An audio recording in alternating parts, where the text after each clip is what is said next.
நண்பர்கள் அனைவருக்கும் வணக்கம். இன்னைக்கு நம்ம இந்த வீடியோல தமிழகத்தில் மீண்டும் பல மாவட்டங்களில் கனமழை என்ற அறிவிப்பு வெளியாகி இருக்கு. ஸோ அதை பத்தி தான் இப்ப நம்ம பார்க்க போறோம். தென்னிந்திய பகுதிகளின் மேல் ஒரு வளிமண்டல கீழடுக்கு சுழற்சி நிலவுகிறது.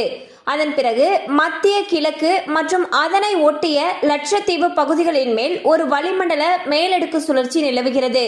இதன் காரணமாக இன்று தமிழகத்தில் ஒரு சில இடங்களில் மழைக்கு வாய்ப்புள்ளது.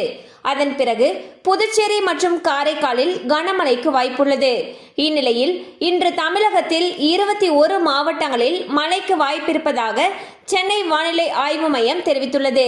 அதன்படி விருதுநகர், மதுரை, ராமநாதபுரம், சிவகங்கை, புதுக்கோட்டை, தஞ்சாவூர், மயிலாடுதுறை, கடலூர், சேலம், தர்மபுரி, கிருஷ்ணகிரி, திருப்பத்தூர், வேலூர், ராணிப்பேட்டை, திருவண்ணாமலை, கள்ளக்குறிச்சி, விழுப்புரம், காஞ்சிபுரம், செங்கல்பட்டு, திருவள்ளூர் மற்றும் சென்னை உட்பட 21 மாவட்டங்களில் லேசானது முதல் மிதமான மழைக்கு வாய்ப்புள்ளது என்று தெரிவிக்கப்பட்டுள்ளது.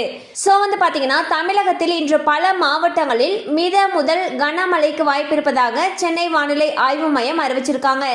கண்டிப்பா அந்த அப்டேட் உங்களுக்கு பயனுள்ளதா இருந்திருக்கும் நம்புறோம். மேலும் இது போல அப்டேட்ஸ் உங்களை உடனே ரீச் ஆகணும்னு நினைச்சீங்கன்னா நம்ம சேனலோடு தொடர்ந்து இணைந்திருங்கள். தேங்க்யூ ஃபார் வாட்சிங்.